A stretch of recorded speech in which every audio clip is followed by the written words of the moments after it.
नमस्कार मंडळी. तर आज स्वागत असं तुमचं ह्या नवीन ब्लॉगमध्ये. तर आजच्या ब्लॉगमध्ये आपण बघतो की आज आमच्याकडे असा देवी विसर्जनाचा कार्यक्रम.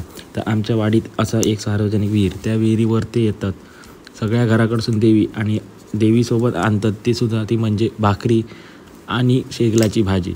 तर ते कार्यक्रम असता आमच्या विहिरीवरती.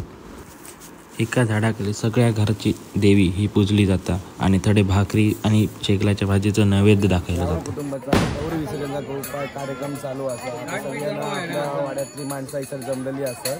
तर इतर आता बावडीवरती गौरी विसर्जनाचा कार्यक्रम झालो का नैवेद्य म्हणा नाचण्याची 5 चिंदसाची भाकरी आणि 5 प्रकारच्या पालेभाजीची भाजी असं नैवेद्य दिलं असतं आणि सगळ्यांका असं तसाच सगळेजण घेतले आणि तो वाटून खातो. आता खूप गावच्यासाठी अशी वाढली वापरतो. आज देवी विसर्जन सोहळा आहे.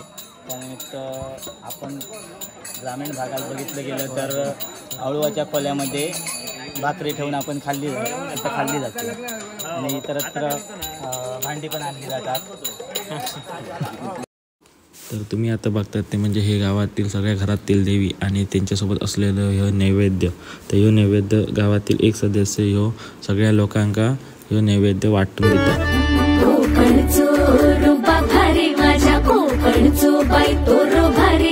दिसते भारी गणपतीची स्वारी आला धादिस मामाच्या घरी.